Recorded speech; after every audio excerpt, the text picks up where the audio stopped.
ओम नमो भगवते वासुदेवाय।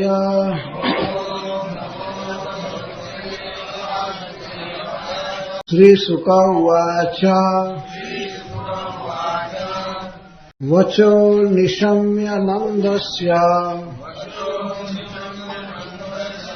तथान्येषां व्रजौकसाम्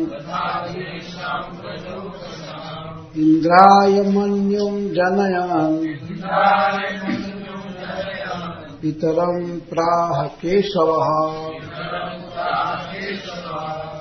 श्रीभगवानुवाच।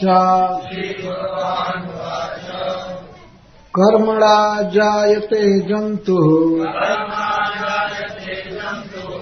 कर्मणैव विलीयते। सुखं दुःखं भयं क्षेमं कर्मणैवाभिपद्यते। अस्ति चेदीश्वरः कश्चित् फलरूप्यन्यकर्मणां कर्तारं भजते सोऽपि न यः कर्तुः प्रभुर्हि सः। किमिन्द्रेणेह भूतानां स्वस्वकर्मानुवर्तिनाम् अनीशेनान्यथा कर्तुम् स्वभावविहितं नृणाम्। स्वभावतन्त्रो हि जनः स्वभावमनुवर्तते। स्वभावस्थमिदं सर्वं सदेवासुरमानुषम्। देहानुच्चावचां जन्तुः प्राप्योत्सृजति कर्मणा शत्रुमित्रमुदासीनः कर्मैव गुरुरीश्वरः। तस्मात् सम्पूजयेत् कर्म स्वभावस्थः स्वकर्मकृत्। अंजसा येन वर्तेत तदेवास्य हि दैवतम्। आजीव्यैकतरं भावं यस्त्वन्यमुपजीवति न तस्माद् विन्दते क्षेमं जारं नार्यसति यथा। वर्तेत ब्रह्मणा विप्रो राजन्यो रक्षया भुवः। वैश्यस्तु वार्तया जीवेत् शूद्रस्तु द्विजसेवया। कृषि वाणिज्य गोरक्षा कुशीदं तुर्जमुच्यते। वार्ता चतुर्विधा तत्र वयं गोवृत्तयो निशम्। श्रीशुक उवाच। श्रील सुखदेव गोस्वामी ने कहा, वचः वचन निशम्य सुनकर नंदस्य नंद महाराज का तथा इसके साथी अन्येषां अन्य ब्रजौकसां ब्रजवासियों का इंद्राय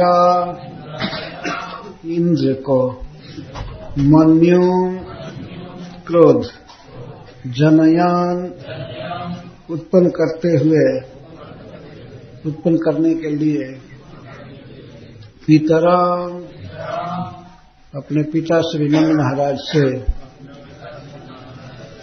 प्राह बोले, केशवः ब्रह्मा और शिव के भी नियामक भगवान श्री कृष्ण।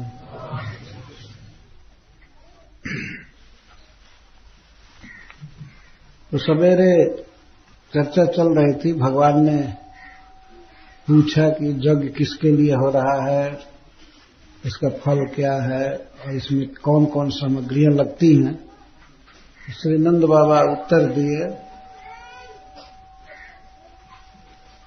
नंद महाराज और ब्रजवासियों की बातें सुन करके भगवान श्री कृष्ण बोले, भगवान चाहते थे कि इंद्र का यज्ञ रोक करके गोवर्धन पूजा की जाए। तो यहां से श्री सुखदेव गोस्वामी भगवान की बात को उद्धृत कर रहे हैं। इंद्राय मन्युम जनयन पितरम प्राह केशव। क का अर्थ है ब्रह्मा, ये बात प्रसिद्ध है। ईश का अर्थ है भगवान शिव, इसीलिए उनको ईश्वर कहते हैं। सब जगह जहां भी प्रसिद्ध शिवलिंग है तो उसमें ईश्वर लगा हुआ है, जैसे नर्मदेश्वर, नागेश्वर, बैंक और कहाँ लगा हुआ है ईश्वर सब जगह। भूतेश्वर, गोपेश्वर, ओंकारेश्वर, महाकालेश्वर, उनको ईश कहते ही हैं।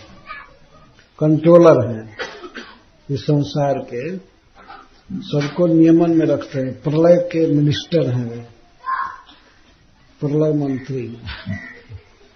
तो इसलिए उनको ईश्वर कहते हैं। ईश शब्द है तो उसका भी अर्थ है ईश्वर। तो भगवान शिव को कहते हैं ईश, और ब्रह्मा जी को क कहा जाता है। क ख ग घ वो सबको चालू किए हैं, सृष्टि के कर्ता हैं, इसीलिए उनको क कहते हैं। तो क और प्लस ईश केश और वयते व्यापनोति इति केशव।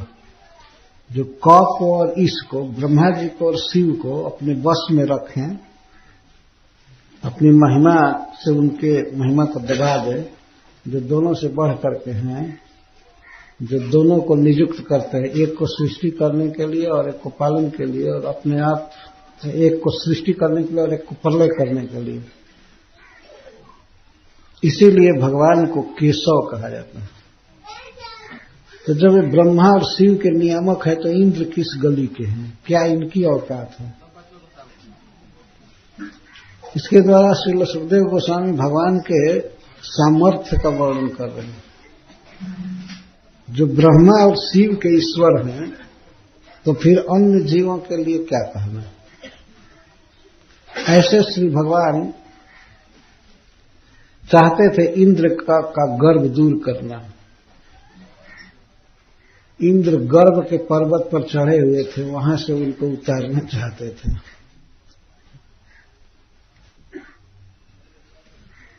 कोप जनन द्वारा गर्व पर्वतात् इंद्रम अवतारितुम इत्यर्थ। अगर इंद्र का गर्व एक महान सुमेरु पर्वत की तरह है, तो उस पर चढ़े हुए इंद्र को उतारना चाहते थे, नम्र बनाना चाहते थे। वास्तव में इंद्र को बहुत गर्व हो गया था। उनके गर्व की कथा आप आगे सुनेंगे, क्या क्या गर्व है। ये बोलने में कहते हैं कि स्मर्त कृष्ण का, मनुष्य कृष्ण का आश्रय लेकर के इन गोपों ने मेरी अवहेलना किया है। तुम लोग जाओ ब्रज में और पूरा नाश कर दो इनका। लोग धन के अभिमान में हैं, ये हैं वो हैं, 2-4 लाख गौए क्या हैं, इसी बल पर ये लोग मुझ देवता का अपमान कर रहे हैं। तो ये भगवान को मनुष्य कह रहे थे, जिनके लिए भगवान अवतार लिए असुरों का वध करने के लिए, इंद्र की रक्षा के लिए। वही इंद्र इस बात को भूल गए कि साक्षात भगवान है।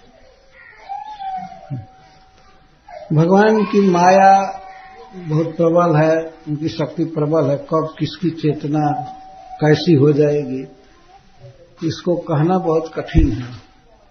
इंद्र जैसे महान वैष्णव, भगवान के परम भक्त, जिनके लिए अवतार लेते हैं भगवान, इंद्रारी व्याकुलम लोकम मृणयन्ति जुगे जुगे, इंद्र के शत्रुओं के द्वारा त्रस्त इस पृथ्वी को सुखी करने के लिए जो अवतार लेते हैं, वैसे इंद्र भूल गए, जिनके लिए भगवान भीख तक मांगे, जिनके लिए वामन देव बन गए, ब्राह्मण बन गए, और इनके लिए भीख मांगे, भीख में सारा तीनों लोग लेकर के दे दिए इंद्र को।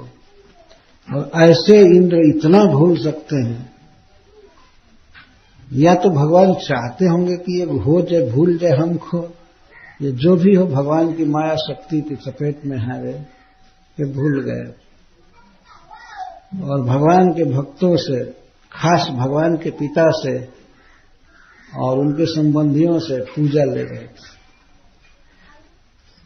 और हर एक साल पूजा होती थी, एक साल भगवान ने केवल बंद करा दिया। इंद्र के बारे में कुछ बोले नहीं, बस पूजा गोवर्धन जी की करो, इसी पर पूरे ब्रज का नाश करने के लिए तब तुल गए। तो इनको बहुत बड़ा मद हो गया था, अभिमान हो गया था। उस अभिमान को खंडित करने के लिए, भंग करने के लिए श्री भगवान बोले इस प्रकार से, इंद्राय मन्युम जनन पितरम प्राह केशव। ब्रह्मा शिव के नियामक श्री भगवान इंद्र को क्रोध दिलाने के लिए निम्नलिखित बातें बोले। श्री भगवान वाच, श्री भगवान बोल रहे हैं, समस्त 6 ऐश्वर्यों से जो युक्त हैं वे बोल रहे हैं। श्री भगवान बोले। तो प्रथम भगवान कर्मवाद के द्वारा देवताओं का निराकरण कर रहे हैं। कर्म प्रधान है, इसमें देवता की क्या जरूरत है। और श्रील सनातन गोस्वामी पाद जी कहते हैं इस श्लोक के उपक्रम में, एवं कर्मणा जायते जंतु पर ऐसाम मत पित्रादि रूप नित्य परिकराणाम पूजा ग्रहणे को नाम इंद्र इति तन्मद हरणम यद्यपि मनसी वर्तते तथापि नरलीला पालनाय तद अनुद्घाट्य कर्मवादस्य सर्वत्र अति प्रसिद्धस्य तन्मताश्रयणैव प्रथमं पितृक्तं परिहरति कर्मणा इति। भगवान ने देखा कि मेरे माता पिता, ये मेरे परिकर ब्रजवासियों से ये पूजा ले रहा है इंद्र, ये कौन है, क्यों पूजा ले रहा है। भगवान इस तरह से उनका गर्व दूर करना चाहते थे, परंतु इसको उन्होंने उद्घाटित नहीं किया। नर लीला के अनुसार वे कर्मवाद का आश्रय लेकर के अपने पिता की मुक्ति का खंडन कर रहे हैं। नंद बाबा जो कुछ कह रहे थे उसको भगवान खंडित किए। ऐसा नहीं कहे कि आप ठीक नहीं बोलते हैं, तर्क किए, तो तर्क करते हुए कहते हैं, कर्मणा जायते जंतु कर्मणैव विलीयते सुखम दुखम भयम क्षेमम सुखम दुखम भयम क्षेम कर्मणैवाभिपद्यते। अयम जंतु, यह जीव मात्र, कोई भी जीव, चाहे देवता, मनुष्य, पशु पक्षी, दैत्य, कोई हो, जंतु उसको कहते हैं। जो इस प्राकृतिक जगत में जन्म लेता है, शरीर ग्रहण करता है, उसको जंतु कहते हैं। अयम जंतु कर्मणा एव जायते कर्मणा एव विलीयते। जीव अपने कर्म अनुसार जन्म लेता है और कर्म से ही म्रियते, मृत्यु को प्राप्त होता है। और सुख दुखम भयम क्षेमम, सुख दुख भय या कल्याण जो कुछ प्राप्त करता है कर्म से प्राप्त करता है। हम इसमें इंद्र की आवश्यकता कुछ नहीं समझते हैं। जीव जब जन्म लेता है तो कर्म के द्वारा, उसमें इंद्र क्या करने आता है? जन्म देने में वो कारण नहीं है। इंद्र वास्तव में इसमें क्या इंद्र करते हैं? जीव कर्म से जन्म लेता है, कर्म से बढ़ता है, खाता है, पीता है, कर्म से उसको पिताजी मिलते हैं, माँ मिलती है, और कर्म के अनुसार ही फिर उसको शरीर छोड़ना पड़ता है, मृत्यु होती है। बीच में कोई भी जन्म मृत्यु के बीच में जो सुख मिलता है, दुख मिलता है, या उसको किसी से भय होता है, दुख मिलता है, वही भय और दुख एक ही चीज है, और क्षेम कल्याण होता है। तो पिताजी हमारे अनुसार तो कर्म ही सब कुछ है, इसमें बेकार इंद्र को लाना मैं उचित नहीं समझता। एवं एवं शब्द कह करके कर्म ही, कर्म से ही, न तो इंद्रेण।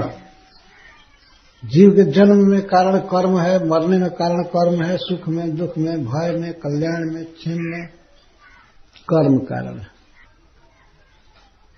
नंद बाबा ने कहा कि ऐसे कैसे बोल रहे हो, आखिर ईश्वर है ना जो जीवों को कर्म फल देता है।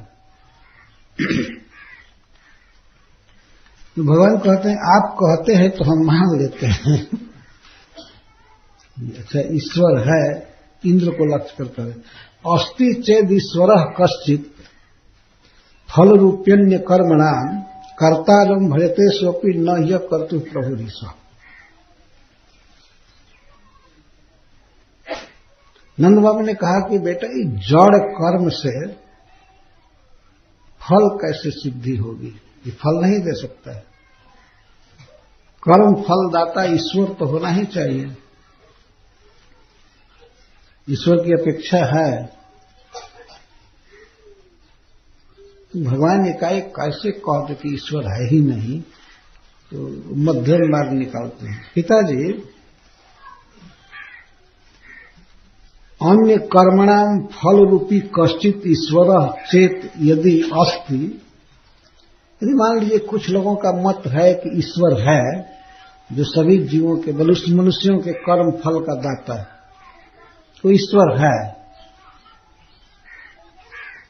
भगवान बहुत सावधानी से बोल रहे, ये नहीं कहते कि हमारा मत नहीं है, लेकिन कुछ लोगों का मत उद्धृत कर रहे हैं कि संचित शब्द का प्रयोग नहीं कर रहे हैं।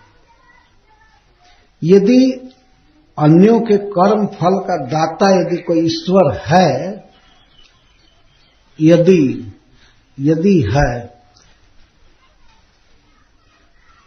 तो यदि बहुत बारीकी से लगाना पड़ेगा। यदि ईश्वर है कहने पर भद्दा लगता है। यदि ईश्वर कर्म फल दाता है,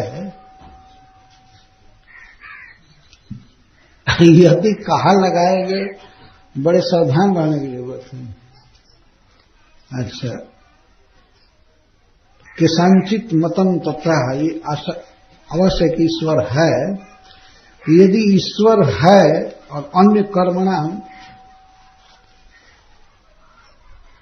फल रूपी, यहां फल रूपी का अर्थ फल को रूप देने वाला, फल दाता इसका अर्थ। फल रूपी मतलब फल दाता। किसका फल? अन्य कर्मणाम, अन्यों के द्वारा किए हुए कर्मों का फल वो देता है। कर्म दूसरे करते हैं और उनके कर्मों को देख करके उसके हिसाब से फल देता है। यदि ऐसा मान लिया जाए जैसा आप कहते हैं, और अन्य के मत को सुनकर के ही बोलते हैं आप, चाहे जो भी हो, तो यदि अन्य के कर्मों का फल देने वाला ईश्वर मान भी लिया जाए, यह है ईश्वर अस्ति चेत, यदि है तो कर्तारम भजते सोपी, तो उसके द्वारा यही सिद्ध हुआ कि वो कर्म करने वालों का ही भजन करता है, मतलब उनके कर्मानुसार फल देता है।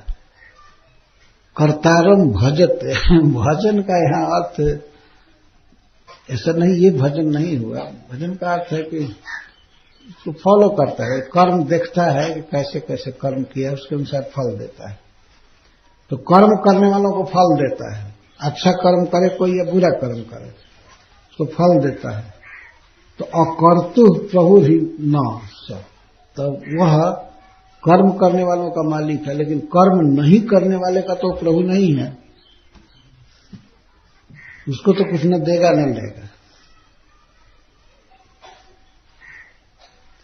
कर्म करने वालों का वो ईश्वर है, उसको फल देता है, लेकिन कर्म नहीं करने वाले को तो कुछ नहीं करेगा।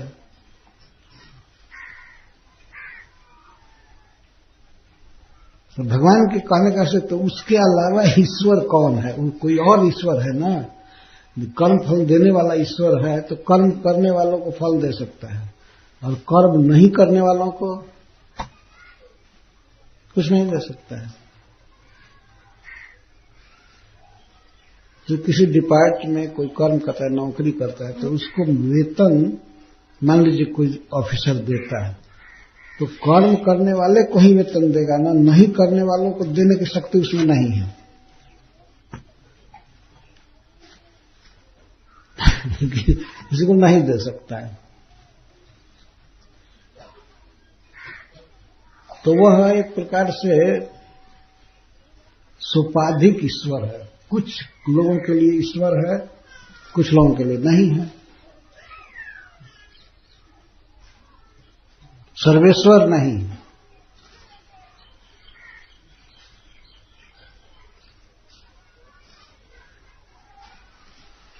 नंद बाबा और ब्रजवासीगण भगवान की बातें सुन रहे हैं।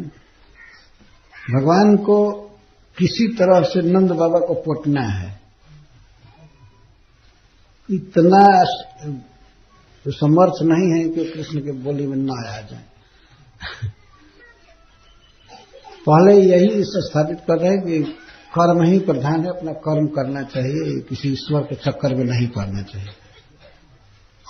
तो जब जीव अपने कर्म से जन्म लेता है, कर्म से मरता है, कर्म से उसको सुख मिलता है, इस संसार में धन मिले, स्त्री मिले, बच्चा मिले, कुछ भी कर्म से ही मिलता है। और भय भी, दुख भी होता है अपने कर्म से उपस्थित हो जाता है। क्योंकि देखा जाता है दुख उपस्थित हो जाता है। कोई ईश्वर दुख देने के लिए नहीं आता है, लेकिन दुख उपस्थित हो जाता है। ऐसी यह बात है, हम लोगों के लिए सत्य है कि वास्तव में ईश्वर कर्म के अनुसार फल देते हैं। लेकिन बाबा ये बताइए कि किमिंद्रेण भूतानाम स्व कर्मानुवर्तिनाम, निर्णाम स्वम स्वम अतः कर्मण एवं फल सिद्धे तत्पारतंत्रे च अजागलस्तन तुल्यत्वात् न देवतया कृतज्ञता। भगवान कहते हैं कि कर्म ही फल देता है, कर्म के अधीन रहने वाला ईश्वर उसमें क्या करेगा।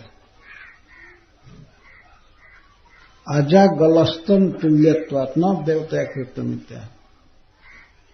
अजागलस्तन न्याय है।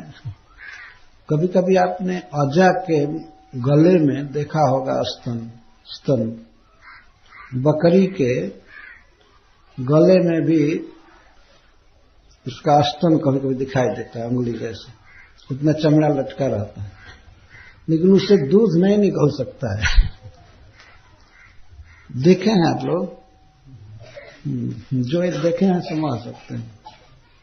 बकरी का एक स्तन नीचे रहता है जिसमें से दूध निकलता है, और दूसरा स्तन जैसा ही देखने में लगता है, से गला में रहता है, उसे दूध नहीं निकल सकता है। तो इंद्र तो गला स्तन के अनुसार केवल दिखाने के लिए है। जब जीव कर्म करेगा तो कर्म उसको फल देगा ही। इसमें बीच में अगर इंद्र फल दे, ईश्वर फल दे, तो वो कर्म का दास हुआ है ना, कर्म के अधीन हुआ, क्योंकि कर्म के अनुसार फल दे रहा है। स्वतंत्र अपनी इच्छा से फल देता है, तो किसी को नहीं दे दिया जाता तो मान लिया जाता है ईश्वर। नृणाम स्वस्व भाव विहितम स्वम स्वम स्वभाव विहितम कर्म अन्यथा कर्तुम अनिशेन इंद्रेण इह कर्मानुवर्तिनाम भूतानाम किम। इस प्रकार से स्थान है।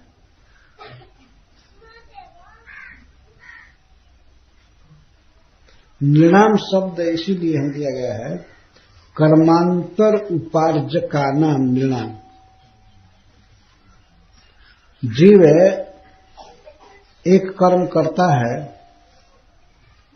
वही कर्म उसको फिर दूसरे कर्म में प्रेरित करता है, अपने आप कर्म होता रहता है। तो नृणाम में यहां दिया गया शब्द, जो एक कर्म करे उसका कर्म में दूसरे कर्म को पैदा करे, तीसरे कर्म को पैदा करे। तो इस प्रकार के जो मनुष्य हैं, स्वम स्वम स्वभाव विहितम, स्वभाव के अनुसार अपना अपना कर्म कर रहे हैं। स्वभाव का मतलब है इस शरीर के पहले जो शरीर मिला था उस शरीर से कर्म किया, तो उस कर्म के अनुसार दूसरा कर्म कर रहा है, इस तरह। तो इसको स्वभाव कहते हैं। स्वभाव बन ही जाता है स्वभाव।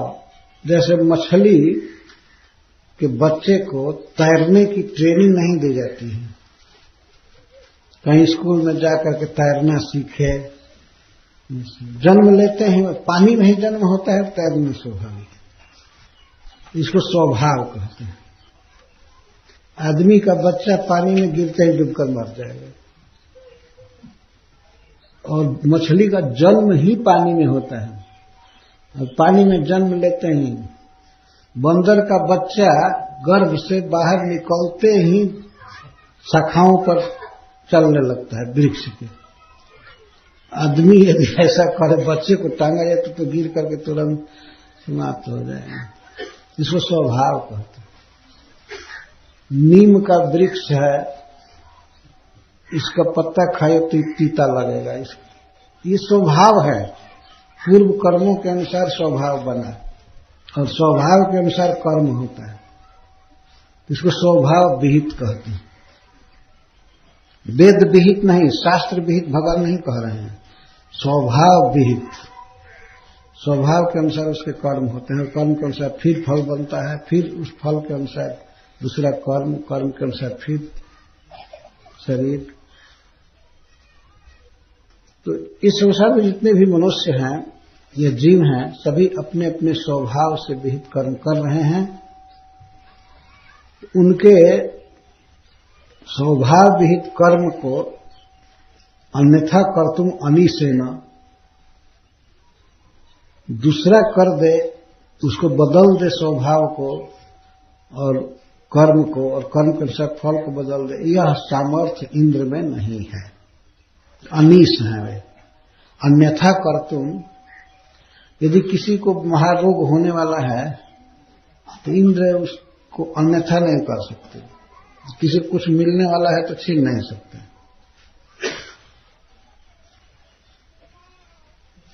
तो कर्मानुवर्तिनाम भूतानाम इंद्रेण किम, प्राक्तन कर्मानुसारेण सुख दुखम भुंजानानाम, प्राचीन कर्म के अनुसार जीव सभी सुख या दुख भोग रहे हैं। तो इन सुख दुख भोगने वाले जीवों को इंद्र से क्या फायदा है, क्या तात्पर्य? इंद्र से बीच में क्या करते हैं? न किमपि फलम कर्मणा एवं तत्त भोग कारणत्वात्, जीव के सुख दुख के भोग का कारण कर्म है। हरिबोल चंद्रिका, इतना प्रकाश फैलाने लगे।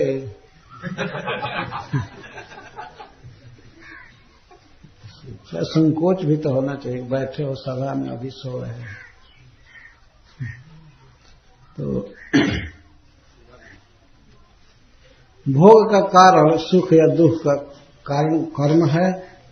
इसमें इंद्रेण किम, इंद्र से क्या तात्पर्य? इंद्र तो जीव के कर्म फल को, सुख दुख को बदल नहीं सकता है, अनीश है, अस्वतंत्र, असमर्थ है। जीव प्रकृति के गुणों के अनुसार कर्म करता रहता है, उसका स्वभाव ऐसा बना है, उसके अनुसार कर रहा है।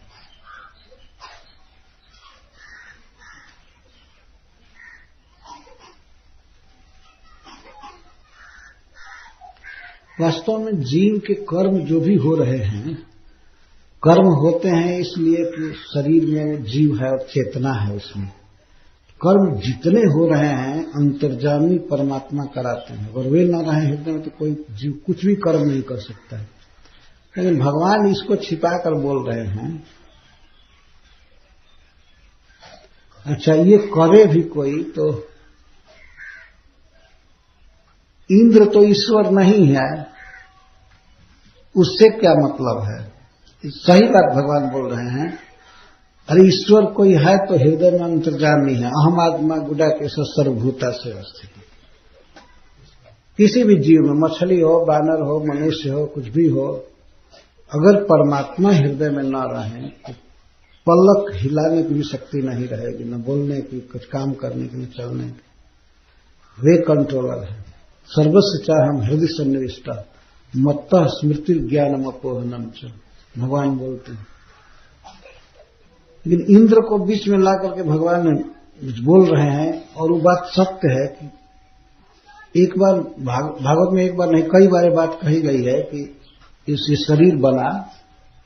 शरीर बना तो इसमें सभी इंद्रियां बनी, मन बना, बुद्धि बनी, अहंकार बना।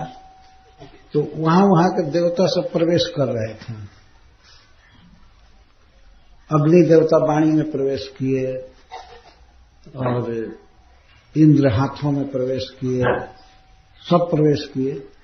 तब तक ये नहीं जगा, इसमें चेतना नहीं आई। लेकिन जब अंतर्जामी परमात्मा भगवान जब प्रवेश किए तो सारी इंद्रियां काम करने लगी, सब जग गए। तो इंद्र असमर्थ है, कुछ नहीं कर सकते हैं। कोई स्वतंत्र ईश्वरता ही नहीं है। जीव अपने अपने प्राक्तन संस्कार के अनुसार सुख दुख भोग रहे हैं, काम कर रहे हैं। जो उनको फल मिलना है मिलेगा, दुख मिलना है मिलेगा, सुख मिलेगा मिलना है तो मिलेगा। तो इसमें इंद्र की पिताजी क्या जरूरत है, मैं नहीं समझ रहा हूं। इसका अर्थ है कि आप लोग जो इंद्र की पूजा कर रहे हैं ये बेकार सारा धन लगा रहे हैं, अन्न बर्बाद कर रहे हैं, अपना टाइम भी बर्बाद कर रहे हैं। इस तरह से हाव बहुत घबराहट में है, ये बेकार है हमारे समाज से। स्वभाव का क्या अर्थ है? स्वभाव का अर्थ होता है प्राक्तन संस्कार, पूर्व का संस्कार सबका बना हुआ है। पूर्व के संस्कार के अनुसार ही चल रहा है जीव। जैसे मान लीजिए आज रात में हम सभी सो जाएंगे तो जगेंगे तो ऐसा नहीं है कि सब संस्कृत बोलने लगेंगे। जो पहले दिन बोलते थे वही भाषा बोलेंगे जगने पर। जो अंग्रेजी केवल जानते हो अंग्रेजी ही बोलेंगे, जो हिंदी बोलते हैं हिंदी बोलेंगे। इसको पूर्व का संस्कार कहते हैं। ऐसा नहीं कि सो जाने से वो भूल जाएगा या शरीर बदल देने से वो संस्कार चला जाएगा। संस्कार के अनुसार स्वभाव होता है, स्वभाव के अनुसार कर्म होता है, कर्म के अनुसार फल होता है। इसमें इंद्र की क्या जरूरत है? क्या इंद्र स्वभाव बदल देगा किसी का?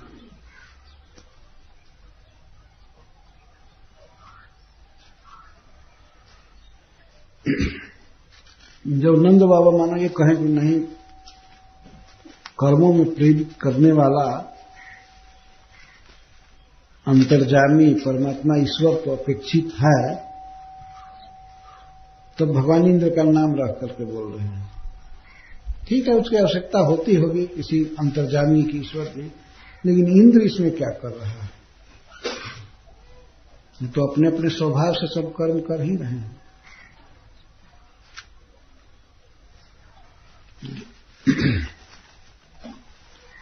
स्वभाव तंत्र ही जन स्वभावम अनुवर्तते स्वभावस्थमिदं सर्वम सदेवासुर मानुषम। इसी की व्याख्या भगवान कर रहे हैं। ही जत, क्योंकि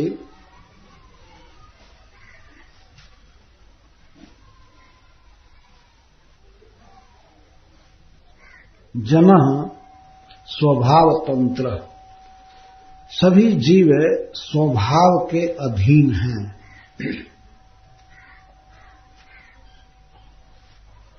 स्वभाव तंत्र इसमें प्रजातंत्र कहा जाता है, जनतंत्र। कोई भी तंत्र हो, लेकिन वास्तविक तंत्र क्या है? स्वभाव तंत्र। जिसका जैसे प्राचीन कर्म का संस्कार है, स्वभाव है, उसी के अनुसार अनुवर्तते, जीव काम करता है। जनः स्वभाव तंत्र प्राक्तन संस्काराधीन ही स्वभावम अनुवर्तते निज निज प्रकृतिम अनुसरति सदेवासुर मानुषम इदम सर्वम स्वभावस्थम। देवता, असुर और मनुष्य सहित जितने भी जीव हैं, यह सारा विश्व अपने स्वभाव में स्थित है। सर्वम व जगत स्वभावस्थम स्वभावे व तिष्ठति इति। देवता सत्वगुण में रहते हैं और असुर रजोगुण में रहते हैं और मनुष्य तमोगुण में रहते हैं।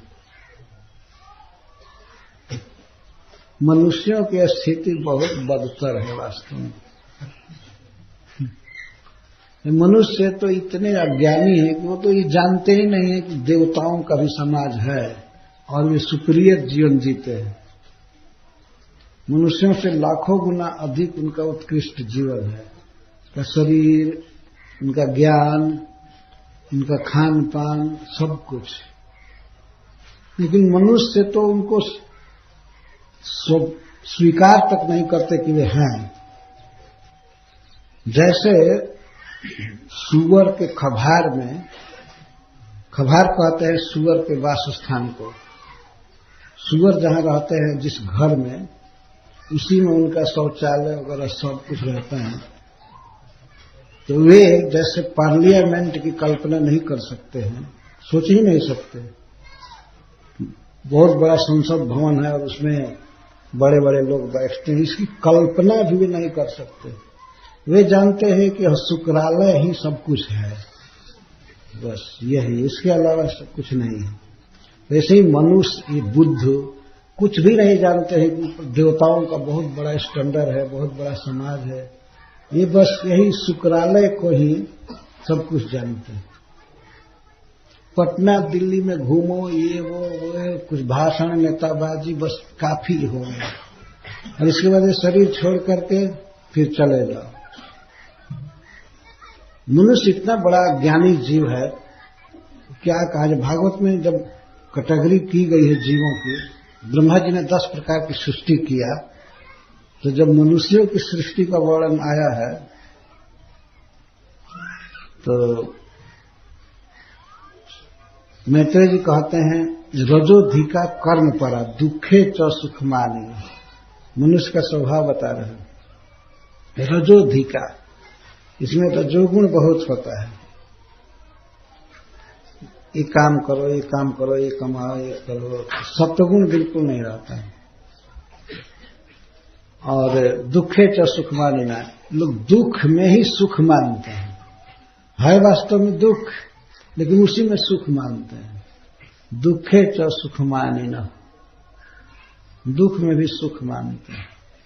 इसलिए नहीं कि गुणातीत हो गए हैं, है वास्तव में दुख, लेकिन उसी को सुख मानते हैं, सुख मानते हैं। कई ऐसे उदाहरण हैं जिनके द्वारा समझा जा सकता है कि मनुष्य दुख में भी कैसे सुख मानता है। कभी कभी कोई कोई आदमी ऐसा तीता चीज खाता है, तीता खाया है, सी सी करता है, फिर भी उसी में सुख मान लेता है कि नहीं? बहुत तीत लगा है, बहुत तीत लगा। कौन खाया? कोई जबरदस्ती मिर्चक कोचा नहीं मुख में, अपने आप खाकर, लेकिन फिर भी उसको सुख मानता है। वर्णन करना पड़े, कह रही भाई लेकिन कमाल कर दिया मिर्च, कमाल कर दिया कि तुमको रुला दिया। अगर रुला दिया दुख मानता तो फिर नहीं खाता, खाना ही है।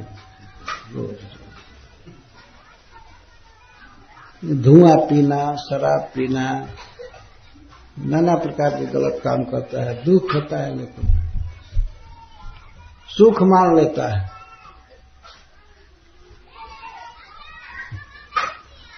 कितने लोग तो वोट में हार जाते हैं, फिर भी हारने में हताश नहीं होते, कोई बात नहीं, चांस नहीं था, वो व्यक्ति दगा दिया, इस कारण से हार गया, लेकिन अगले बार देखें। अरे माला उठा करके भजन करना चाहिए, ये नहीं सीखे। दुखे च सुखमान। तो यह मनुष्य का स्वभाव लिखा, सौ देवासुर मानुषम, देवता असुर और मनुष्य। तो देवता सत्वगुण में रहते हैं, शुद्ध ज्ञान और सुख में वास्तव में रहते हैं, और दैत्य रजोगुण में रहते हैं, विषय भोगाद में। और मनुष्य तो विषय भोगाद भी नहीं कर पाते, केवल तमोगुण में रहते हैं, तम में। मनुष्यों का स्वभाव है। अभी देखिए, हम लोग वैष्णव हैं, यदि घंटी नहीं पीटी हो गई होती, माइक नहीं चालू किया होता, तो कितने अब तक सोए होते, तमोगुण में रहते, है ना? क्या करें, मनुष्य हैं। सोना, बेकार टाइम बिताना, कुछ भी ज्ञान नहीं, प्रकाश नहीं, ईश्वर का अनुभव नहीं, स्वर्ग नरक आदि में कोई भाव नहीं, इसको तमोगुण कहते हैं। यहां सत्गुण में लाने के लिए जगाना होता है, प्रेरणा देनी होती है, करना होता है। देवताओं के लोक में ऐसा नहीं है। ऐसा नहीं कि उनको रूटीन बनाया जाएगा, घंटी बजाई जाएगी तब जगेंगे। और मनुष्य तो इतने तमोगुणी, कथा के समय भी सोते ही रहते हैं। ये तमोगुण है वास्तव में। तो इसको स्वभाव कहते हैं। जो सोते हैं वो कथा में सोएंगे ही, उनको चाहे लाख डांटिए चाहे कुछ भी कीजिए, ऐसा आता ही है। स्वभावस्थमिदम सर्वम, सब देवासुर मानुषम। देवता, असुर, मनुष्य सभी अपने स्वभाव में रहते हैं। तो स्वभाव ही सब कुछ है। स्वभाव के अनुसार कर्म बनता है, तो कर्म ही सब कुछ है पिताजी। इसमें इंद्र को लाना बीच में हमारे समाज से उचित नहीं।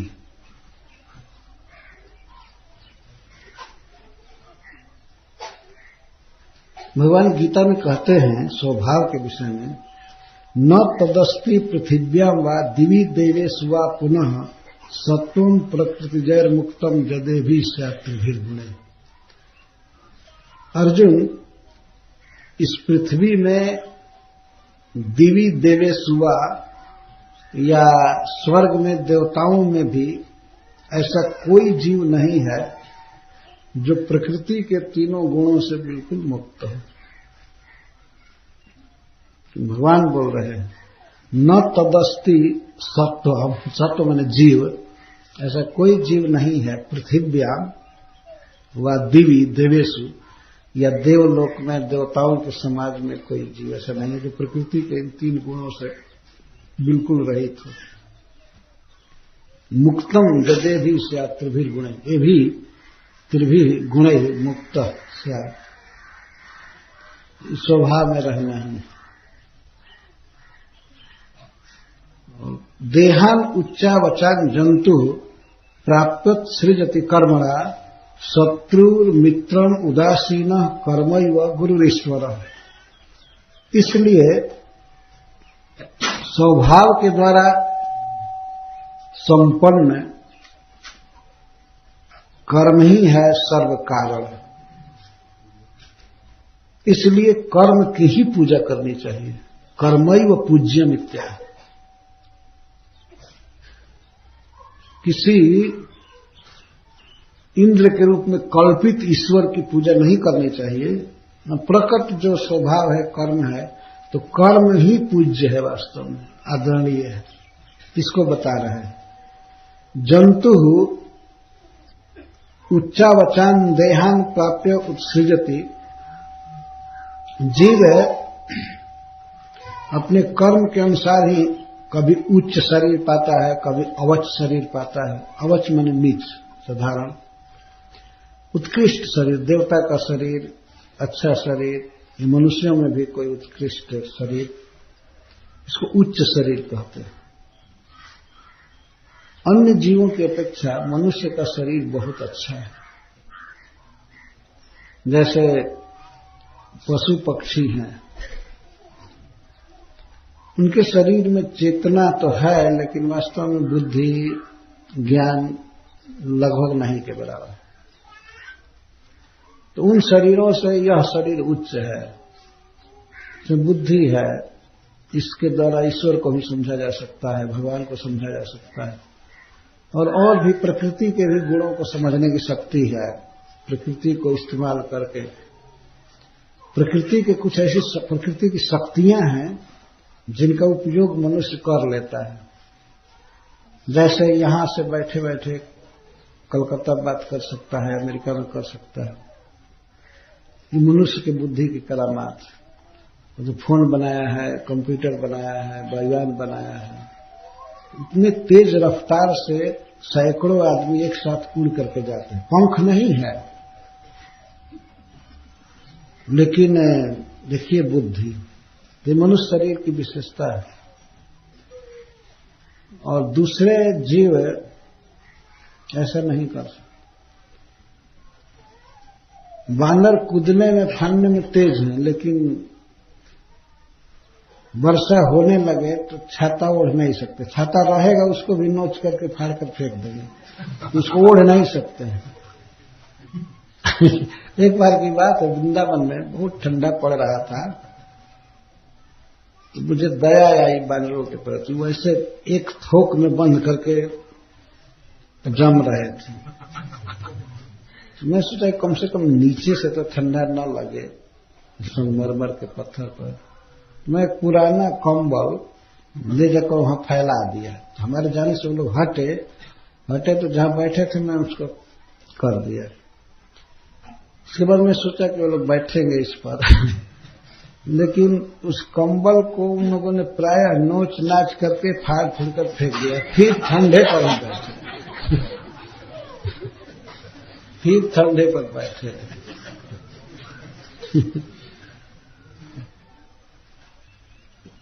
इस दृष्टि से, प्रकृति के उपकरणों का इस्तेमाल करने की दृष्टि से अन्य शरीर नीच है, अधम है। मनुष्य शरीर उत्कृष्ट है। भगवान ने जो प्रकृति बनाया है तो प्रकृति को ठीक से इस्तेमाल करें। जैसे फोन की शक्ति जो है, यहां बटन दबाइए और घंटी बजेगी विदेश में, ये शक्ति तो पहले से ही है, केवल इसका आविष्कार की जरूरत होती है। कौन व्यक्ति प्रयोग करके और इसको पकड़ लेगा। यह कंप्यूटर है, जो भी है, रेल है, वायुयान है, रेडियो है। दूसरे जीवों में ये चीज नहीं है, टेक्नोलॉजी बिल्कुल नहीं है। अपने शरीर तक जो क्षमता है, पक्षी की क्षमता है उड़ने की, किसी की बोलने की, चलने की, खाने की, उतना ही करते हैं। परंतु मनुष्य की बुद्धि का सबसे सुंदर, सबसे परफेक्ट प्रयोग क्या है कि संसार को बनाने वाले ईश्वर को जानना, भगवान को जानना और उनको समर्पण करना। यही सबसे हाईएस्ट बुद्धि है। इसीलिए भगवान गीता में एक अध्याय में कहते हैं, एतद् बुद्ध्वा बुद्धिमान स्यात् कृतकृत्यश्च भारत। जब मुझको कोई व्यक्ति जान जाता है कि मैं पुरुषोत्तम हूं, मैं परम ईश्वर हूं, इस प्रकार से जान जाता है, तब वो बुद्धिमान बनता है। वास्तविक बुद्धि इसको होती है। जो व्यक्ति कृष्ण को परम ईश्वर के रूप में नहीं जाना, भगवान कृष्ण को समर्पण नहीं किया, वो बुद्धिहीन व्यक्ति है। स्वयं भगवान बोल रहे हैं, कुछ भी करे, जो भी आविष्कार करे, घूमे फिरे, भोजन का, भोगों का कुछ भी प्रयोग कर ले, कमा ले, लेकिन वो बुद्धिमान नहीं। बुद्धिमान वो है जो कृष्ण को अपना सब कुछ मानकर और उनकी शरण लेता है। भगवान कहते हैं कि यो मामेव मसम्मुद्धो जानाति पुरुषोत्तमं स सर्वविद भजति माम सर्वभावेन भारत। जो व्यक्ति मुझको बिना संदेह के परम ईश्वर के रूप में जानता है, परम पुरुष के रूप में जानता है, तो वही सर्ववेत्ता है, सर्वज्ञ है और सब प्रकार से मेरा ही भजन करता है। भगवान गीता में बोले, बहुत आश्चर्य की बात है कि कुछ लोग गीता पढ़ते हैं और मानते हैं कि हम गीता को मानते हैं, पर फिर भी भगवान श्री कृष्ण की शरण नहीं लेते हैं। ऐसे बोका लोगों को क्या कहा जाए कि गीता पढ़ते हैं, नाम बना लेते हैं गीता आश्रम, ये गीता वो गीता वो गीता, और गीता में जो बात लिखी गई है एक अक्षर भी नहीं जानते। गीता में भगवान श्री कृष्ण अपनी महिमा के विषय में बोलते हैं, जो उनको जानता है वही बुद्धिमान है, उसका जीवन धन्य है, कृतकृत्य है, जो श्री कृष्ण का भजन करता है, और बाकी का जीवन धन्य नहीं है, अपूर्ण जीवन है। ये गीता में भगवान बोल रहे हैं। तो गीता से बोलने वाले लोग कहते हैं ईश्वर निराकार। श्री भगवान वाचो, जो अर्जुन के रथ पर बैठे हैं वे हैं श्री भगवान। श्री भगवान बोलते हैं गीता। कौन ऐसा समझदार व्यक्ति होगा, विवेकी होगा, जो गीता पढ़ करके भी भगवान कृष्ण का भक्त नहीं बनेगा? नहीं बनता है तो इसका मतलब है दिमाग खराब है, वास्तव में उसका वो समझ नहीं रहा है कुछ। जो गीता क्या पढ़ रहा है और सुन रहा है इतनी क्लियर बात भगवान की नहीं समझी जाती है। तो यहां पर भगवान कह रहे हैं कि जीव उच्च और अवच शरीर प्राप्त करता है और छोड़ता है। उच्च और अवच मैं बोल रहा हूं कि मनुष्य शरीर इस विषय में सबसे उच्च है। मनुष्य शरीर के समान अच्छा शरीर किसी का नहीं है, देवताओं का भी नहीं। देवताओं का शरीर अच्छा है, ये भगवान को समझ सकते हैं, समझते भी हैं देवता लोग, लेकिन देवताओं के लोक में इतना ज्यादा भोग है, इतनी उत्कृष्ट वस्तुएं हैं, खाने की, पहनने की, घूमने की, इंद्रिय सुख इतना ज्यादा है कि देवताओं का मन भोगों में फंसा रहता है। एक फैसिलिटी भगवान ने मनुष्यों को दिया है यहाँ कि यहाँ वे भोग की व्यवस्था किए नहीं, यहाँ पर दुख की व्यवस्था किए है, जिससे जीव फंसने न पावे। क्योंकि मनुष्य तमोगुणी है, वो फंस जाएगा तुरंत। यहाँ देवताओं जैसा भोग मिले तब तो क्या कहना हो। अरे उस सुअर जैसा भोग मिल रहा है फिर भी उसी में फंसा हुआ है।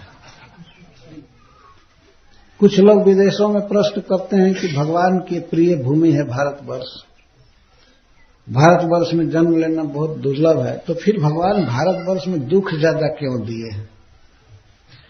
तो इसी कारण से दिए हैं कि यहाँ व्यक्ति कभी कभी उब जाए कि अरे दुख है, ये है, हरे कृष्ण करो, भगवान का भजन करो। इसी के लिए किए हैं, क्योंकि गीता पढ़ कर तो समझते नहीं है। मेरा भक्त बनो, मुझमें मन लगाओ, मेरी पूजा करो, मुझे प्रणाम करो, क्लियर है भगवान का वाक्य, लेकिन फिर भी नहीं समझ पाते। तो कभी कभी कोई दुख देते हैं, कोई महारोग दे देते हैं, तब अब हाथ जुड़ता है कि हे भगवान, अब आपके अलावा हमारा कोई नहीं है ना। ये बातें हैं कि अब आपके अतिरिक्त कोई नहीं है कृष्ण, हारे को हरि नाम। जब सब ओर से आदमी हार जाता है तो हरि को पुकारता है, तो वो श्री कृष्ण को पुकारता है। इसीलिए भगवान इस लोक में, भारतवर्ष में दुख रखे हैं। यह दुख भगवान का अभिशाप नहीं है, वरदान है। जब जीव इस तरह से उब करके भगवान की तरफ फेस करे तो यही सफलता है, यही सबसे बड़ा धन है वास्तव में। हरे कृष्णा कृष्णा कृष्णा हरे हरे, हरे राम राम राम हरे हरे। ये शरीर उच्च है, यह नीच शरीर जैसे कीट पतंग, उड़ने वाला जीव, पशु पक्षी, पशु आदि का ये विवेकहीन शरीर है। या उसमें भी भोगों की दृष्टि से या जीवन के अल्प अवधि के कारण नीच माना जाता है। किसी किसी जीव की उम्र केवल 1-2 मिनट की होती है।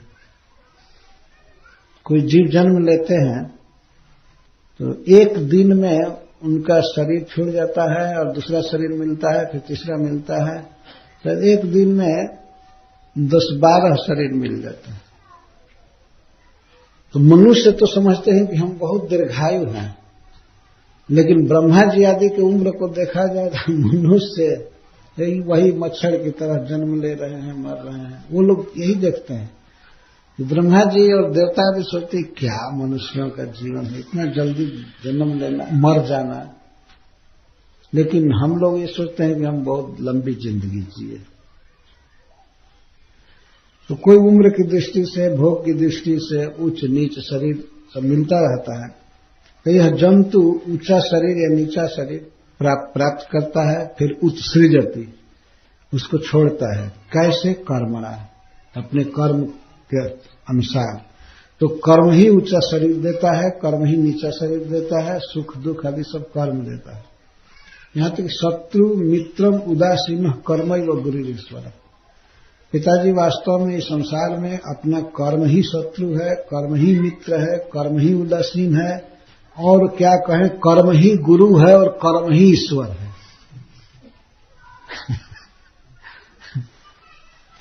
यहां तक भगवान बोल रहे।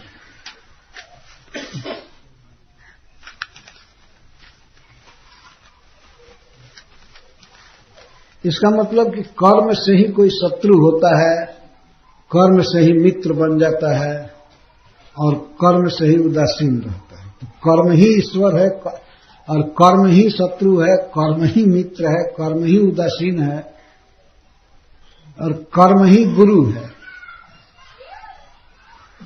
अपना आदमी कर्म करेगा तो भवसागर तरेगा, मुक्त होगा, तो कर्म ही ईश्वर हुआ, गुरु हुआ ना। तो गुरु क्या करेगा?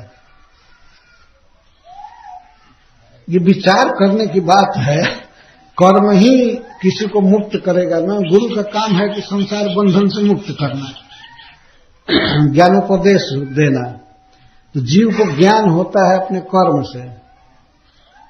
गुरु आदि तो बताएंगे कि भगवान का नाम जप करो, भजन करो, तो करेगा तो मुक्त होगा। तो कर्म ही गुरु हुआ ना। अथवा श्री सुखदेव जी सिद्धार्थ प्रदीप में लिखते हैं कि अपने कर्म से ही अच्छा गुरु प्राप्त होगा जो भगवान की प्राप्ति कराएगा। तो कर्म ही गुरु हुआ। अपने शुभ कर्म से ही गुरु मिलता है, और नहीं कोई गुरु घंटाल मिल जाए कह दे कि ईश्वर निराकार है, किसी का भी भजन करो सब एक ही जगह जाएगी।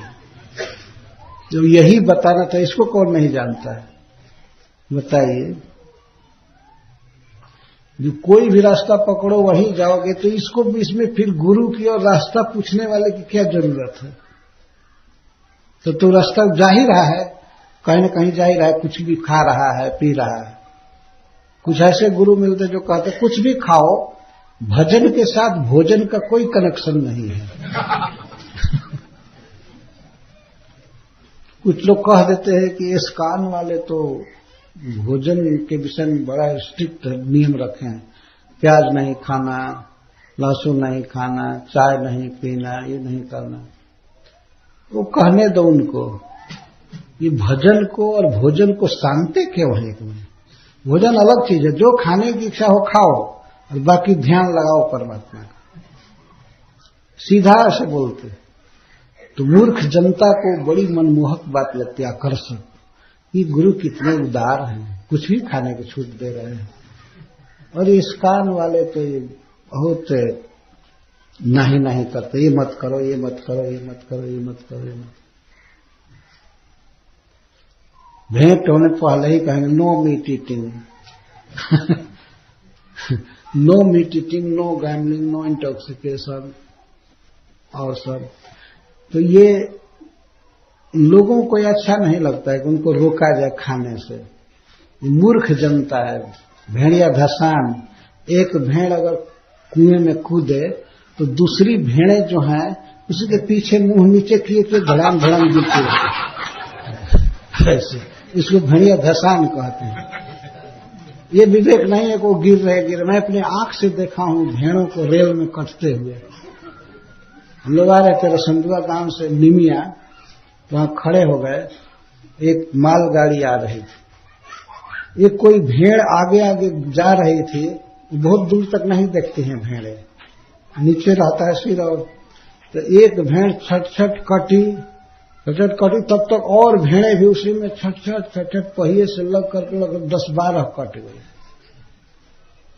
हम लोगों को तो बड़ा शौक हुआ कि उसी दिन मैं समझा कि भेड़िया धसान किसको कहते हैं। इस शब्द पढ़ा था। तो उसके बाद मनुष्यों की क्या दशा हुई, और भेड़ वाला फ्री अब देने लगा भेड़ों को। जो मर गई थी तो ले जा करके लोग उत्सव मनाए खाने के, अपने आप प्रकृति ने दे दिया उनको। ये भेड़िया धसान है। कुछ विचार नहीं, खाने के विषय में कोई रिस्ट्रिक्शन नहीं है, मनाही नहीं है, जपने के विषय में कोई मनाही नहीं है। एक प्रचारक है, दीवार पर सारा मंत्र लिखवा देता है और टांगा हुआ है लिख कर, तो कहता है इसमें से जो मंत्र पसंद हो, ये इस देवता का है, इस देवता का है, इसका देवता इसका है, इसका है, तुमको जो चाहिए, जो इष्ट देव हो वो मंत्र तुम सुन लो, मैं सब बोल देता हूं और तुमको वही माना जाएगा। तुम वो मंत्र ले लियो। उसमें हरे राम भी है, नमो भगवते वासुदेव भी है, यहां तक तो सब ठीक है। ये जो भी है ये तो ठीक है, लेकिन इसमें और भी बहुत से मंत्र हैं, कंडम मंत्र का बहुत से। और एक सीटिंग में 1700 आदमी को दीक्षा दिया और 2 मिनट में। ये तो हमने देखा नहीं, तो सुना हुआ बता रहा हूं। 2 मिनट में 1700 आदमी दीक्षित हुए और अपना अपना मंत्र ले लिए। भाई दुकान वही अच्छा है ना जहां सब प्रकार का सौदा मिल जाए, एक ही दुकान।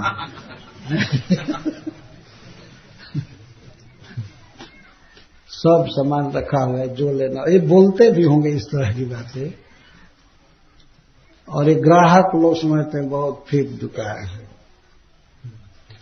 ये समझिए जो जीवन में तपस्या नहीं बताता है, सवेरे स्नान करना और खान पान शुद्ध नहीं बताता है, तो उस पथ से चलने वाला शिष्य सीधे नरक में जाएगा। कोई इधर उधर भटकेगा नहीं, सीधे नरक में जाएगा। राजपथ है ये सब नरक जाने का। और ऐसा नहीं है कि वो गुरु नहीं जाएगा, वो आगे आगे जाएगा।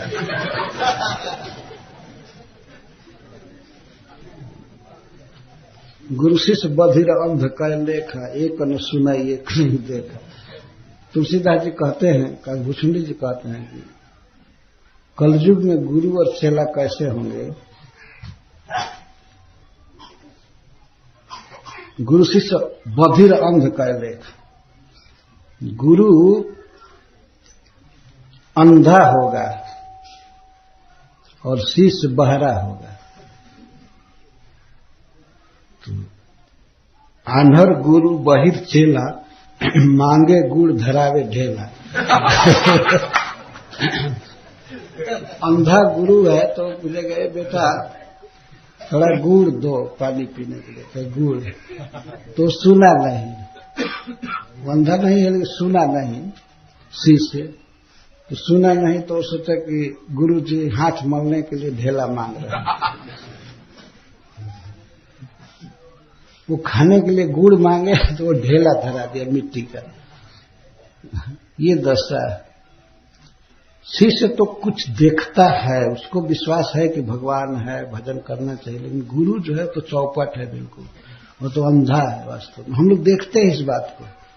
और थोड़ी सी ईश्वर के प्रति भक्ति भी है तो ऐसे गुरुओं के संग से वो नष्ट हो जाती है। ये सत्य बात है। गुरु शिष्य बधिर अंध का लेखा, एक न सुनाई एक नहीं देखा। एक तो देखा ही नहीं है और एक कुछ दिखाई पड़ता है लेकिन वो सुनता नहीं। सुनेगा, सुनना तब माना जाएगा सही सही शास्त्र सुने, भागवत सुने, गीता सुने, तब सुन रहा है। आजकल जनता बहुत बड़े धोखा में है। जैसे लौकिक जगत में शुद्ध चीज नहीं मिल रहा है, घी में मिलावट है, तेल में मिलावट है। तो मिलावट है, लेकिन गुरु लोग तो गीता के नाम पर ज्ञान दे रहे हैं, उसमें मिला रहे हैं, बहुत बातें मिला रहे हैं, और ज्यादा से ज्यादा कंडम चीज ही मिलाते हैं। नाम रखते हैं गीता सत्संग, गीता सत्संग बोल रहे हैं, और गीता बोलने वाले के वाक्य को समझ ही नहीं रहे हैं कुछ। गीता सत्संग क्या है? गया गीता सत्संग है, गीता सत्संग नहीं। यहां पर कौन श्लोक था?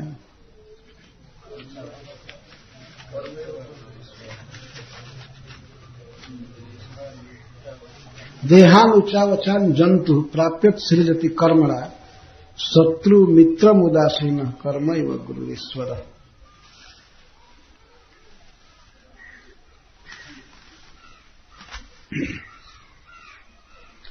तो कर्म ही गुरु है, अर्थात ब्रह्मनिष्ठ गुरु की प्राप्ति कराने वाला। ब्रह्मनिष्ठ का अर्थ होता है जो माया से परे है और भगवान का भक्त है, भगवान में लगा हुआ है, तो उसको ब्रह्मनिष्ठ गुरु कहते हैं। और कर्म ही ईश्वर है, इसका अर्थ है कि ज्ञान शक्ति का उत्पादक है, वह ईश्वर की प्राप्ति कराने वाला है कर्म। कोई व्यक्ति अच्छा कर्म करता है तो उसे ज्ञान प्राप्त होता है और ईश्वर की प्राप्ति कराता है वो कर्म। तो कर्म ही ईश्वर है, कर्म ही गुरु है। इसका अर्थ है कि कर्म ही ठीक ठीक गुरु प्राप्त करा देता है। नहीं तो किसी के कर्म में बहुत बुरा लिखा है, संस्कार ठीक नहीं है, तो उसको गुरु भी बहुत थर्ड क्लास का मिला देता है अपने कर्म के अनुसार। ये सब कर्म का ही वास्तव में फल है।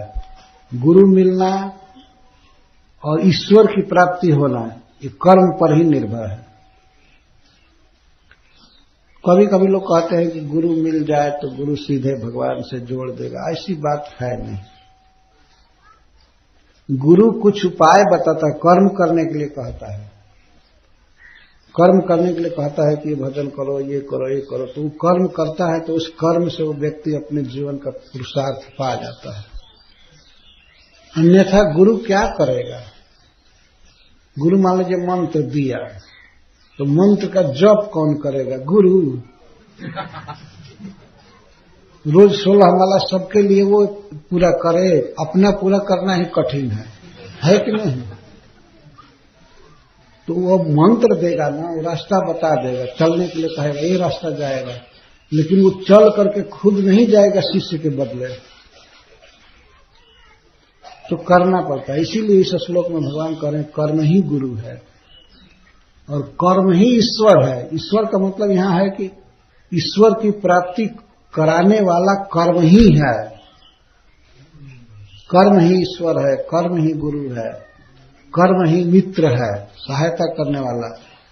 कर्म ही शत्रु है, अर्थात बुरा कर्म करेंगे तो नरक में जाएंगे, तो कर्म ही नरक में भेजा ना, दुख में डाला, विपत्ति में डाला, तो कर्म ही शत्रु है और कर्म ही उदासीन है। तब क्या करना चाहिए? तो भगवान का तस्मात् संपूजेत कर्म, इसलिए कर्म की पूजा करनी चाहिए, सम्मान करना चाहिए। जो काम है, जो स्वभाव विहित काम है, भगवान यहां पर कपट से बोल रहे हैं। हमेशा बोले हैं शास्त्र विहित कर्म करो, और यहां कहते हैं स्वभाव विहित कर्म। स्वभाव जो ऐसा है, तो कर्म स्वभाव के अनुसार तो भिन्न भिन्न स्वभाव है। किसी का चोरी का स्वभाव है, किसी का कोई स्वभाव है, ये स्वभाव बदलना है ना।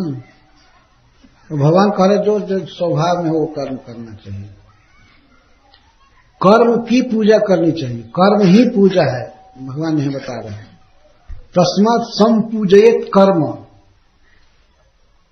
इसलिए कर्म का ही पूजन करना चाहिए। पूजन का मतलब उसको आरती दिखाना उखाना नहीं हुआ, ठीक से काम करे, ये है कर्म का सम्मान। जो अपना काम धंधा है उसका आदर करे, बस यही है। ईश्वर के चक्कर में ना पड़े, अपना काम ठीक से करे, जो होना होगा होगा। लेकिन ये तो बिल्कुल खराब प्रवचन है। भगवान का। तस्मात् संपूजेत कर्म स्वभावस्थ स्वकर्म कृत अंजसा जेन वर्तेत तदेवास्य ही दैवत। तस्मात् जब कर्म ही गुरु है और ईश्वर है, इस कारण से तस्मात् का अर्थ हुआ तस्मात् स्वभावस्थ ब्राह्मण आदि वर्णस्थ अपने वर्ण में रह करके, अपने आश्रम में रह करके, अपने संस्कार के अनुसार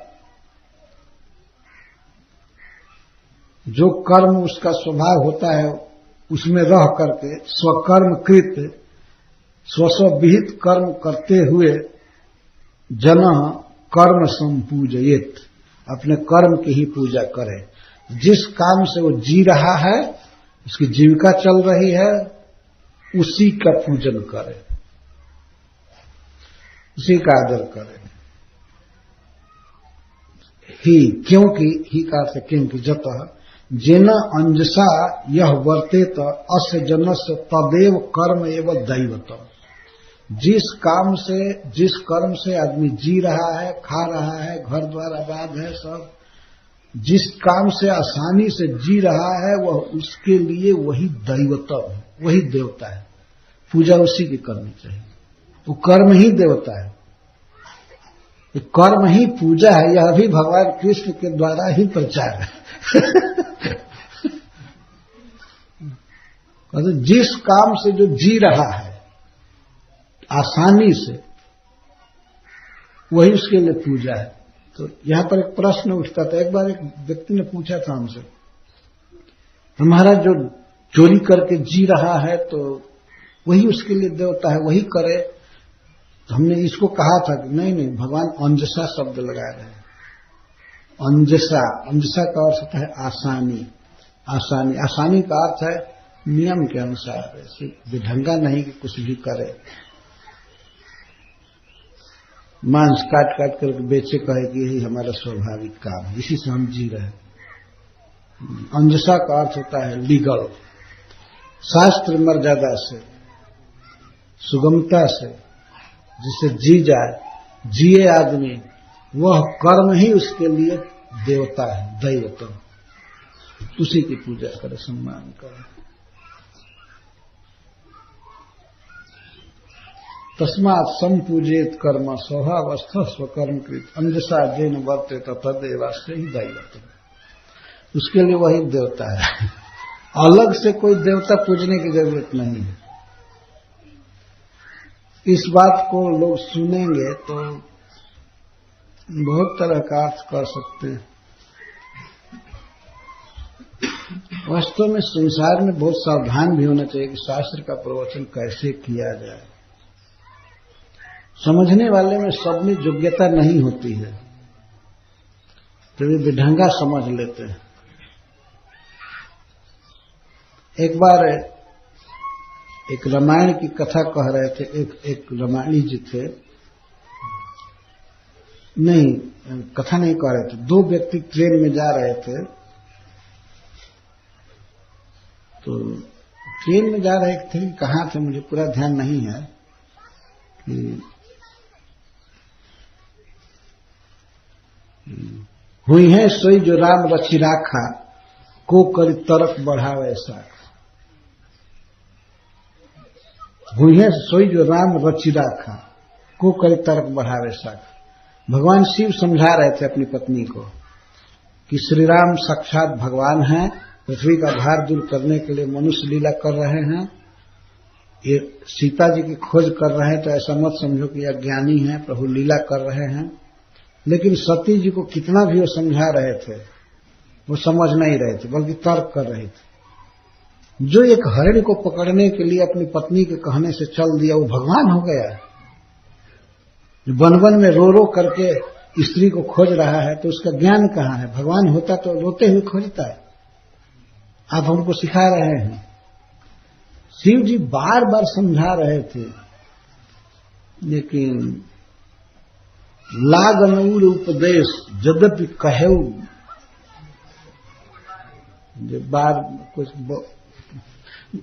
बार बार भगवान ने कहा, शिव जी ने, बार बार समझा रहे थे, तुम औरत हो, तुम्हारी बुद्धि नहीं है, ऐसे सोच रही हो।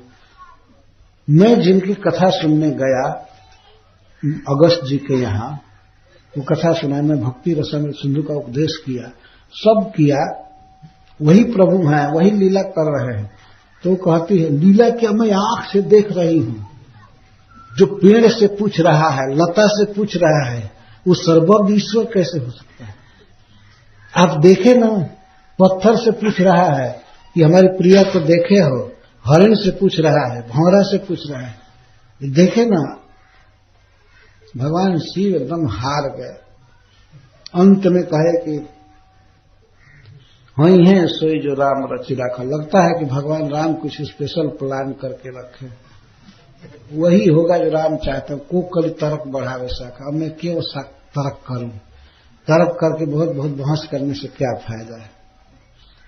तो वो दो व्यक्ति बात कर रहे थे, ये राधा रमन महाराज उनको सुनाए थे। दो व्यक्ति आपस में बात कर रहे थे। तो एक कह रहा था रामायण की कथा कि जब शाखा पर बैठी हुई तोतरी नाम की दो पक्षी बहस करने लगे तो वृक्ष की शाखा बढ़ने लगी। ये अर्थ किया जा रहा है, को करी तर्क बढ़ावे शाखा। कोकरी पक्षी तर्क जब छेड़े आपस में तो शाखा बढ़ने लगे। और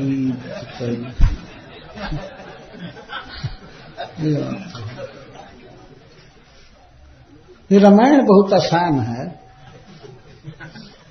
कुछ भी अर्थ करो, लेकिन कोई अर्थ है।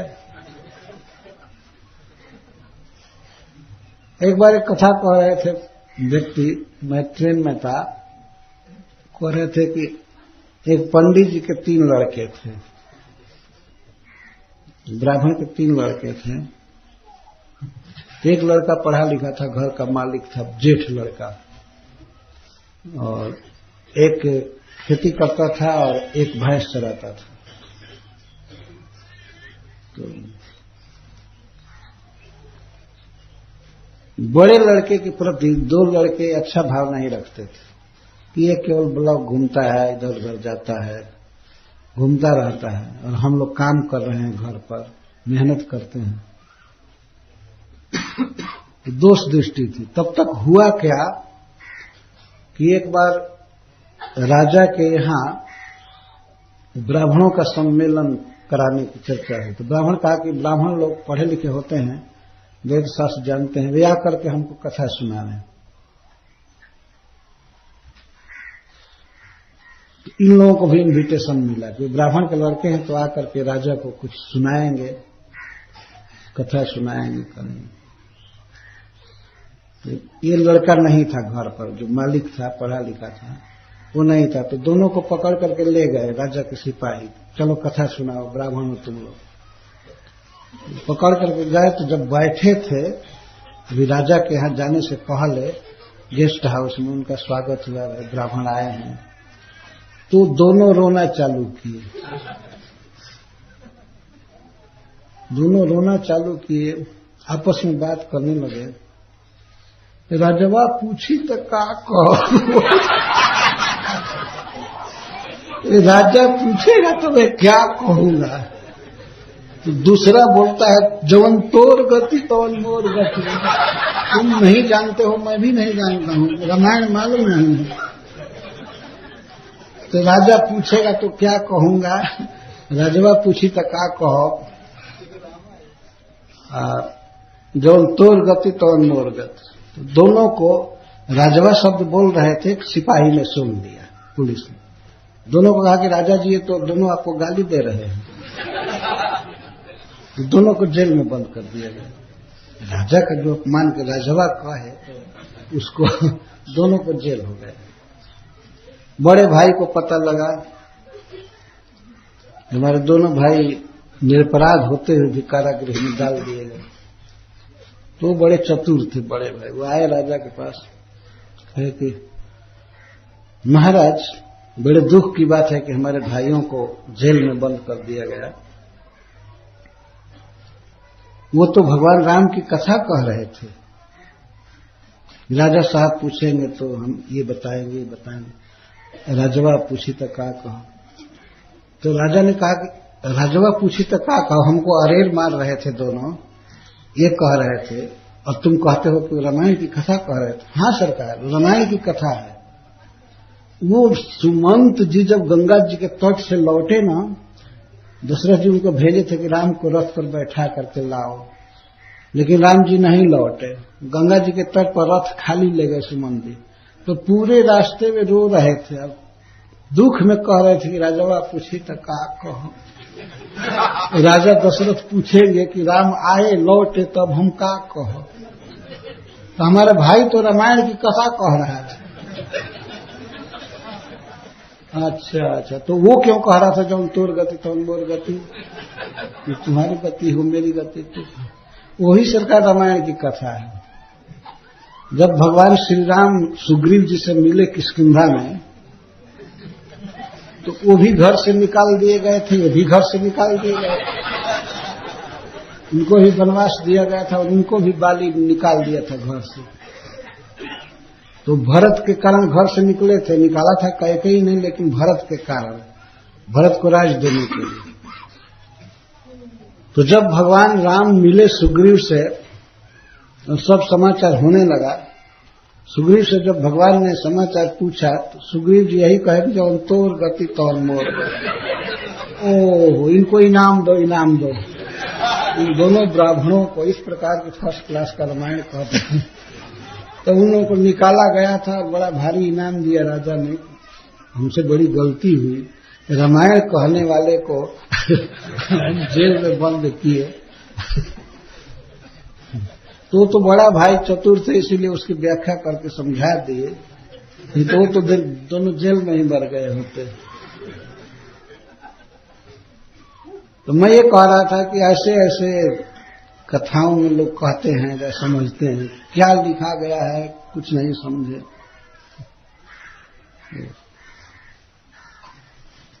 भगवान कहते हैं कि तस्मात् संपूजित कर्म, अपना काम करना चाहिए अच्छा से, उसी का सम्मान करना चाहिए।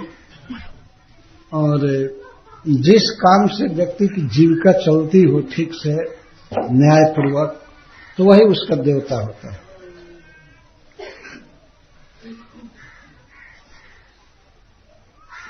भगवान के समान आजकल के लोगों की इच्छा के अनुसार मत देने वाला कोई नहीं है।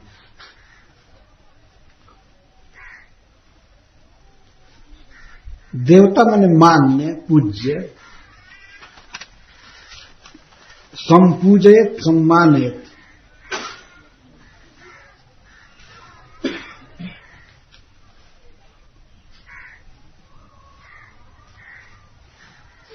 अंततः जब ये हुआ कि द्रव्य संग्रह करके पूजा की सामग्री इकट्ठी की गई है, अगर इकट्ठी सामग्री की गई और कोई देवता नहीं है, भले कर्म के अंग के रूप में ही स्वीकार किया जाए, लेकिन देवता तो स्वीकार करना पड़ेगा ना, किसको ये सब चीजें दी जाएगी।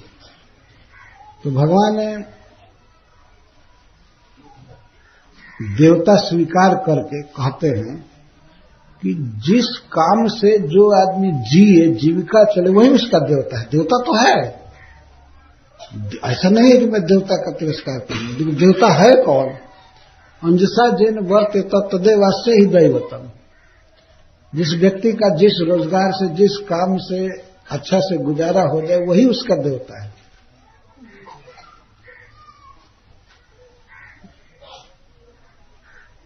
अब तर्क के बल से ही विपक्ष में दोष निकाल रहे हैं। विपक्ष का अर्थ है कि अगर अपने काम धंधा के अलावा दूसरा देवता माना जाए तो इसमें दोष है, इसमें दोष है। उदाहरण क्या दे रहे हैं? आजीव्यैकतरम भावम जस्त्वन्यम उपजीवति न तस्मात् बिंदते क्षेमम जारा नार्यसति यथा। जो व्यक्ति एक तरम भावम, एक पदार्थ को, आजीव्यम, एक जीविका को छोड़ करके, एक काम को छोड़ करके दूसरे काम का आश्रय लेता है, जो स्वाभाविक अपना काम है उसको छोड़ करके और दूसरे काम को करने लगता है जीने के लिए, अन्यम उपजीवति सेवते, अन्य जीविका अपना लेता है, तो वह उस जीविका से क्षेम प्राप्त नहीं कर सकता, कल्याण नहीं होता है। क्षेमम न लभते। जैसे असती नारी, कोई विवाहिता स्त्री है तो अपने पति को छोड़ करके जार पुरुष का भजन करे, आशा रखे उसका कि वो पालन पोषण करेगा, वो खिलाएगा पिलाएगा, जैसे उस नारी का कल्याण होता नहीं, अंत में जार पुरुष उसको धोखा देता है, उसका पालन नहीं करता है, तो उसी तरह से अपना काम छोड़ करके दूसरे का काम जो करता है तो उसका कल्याण नहीं होता।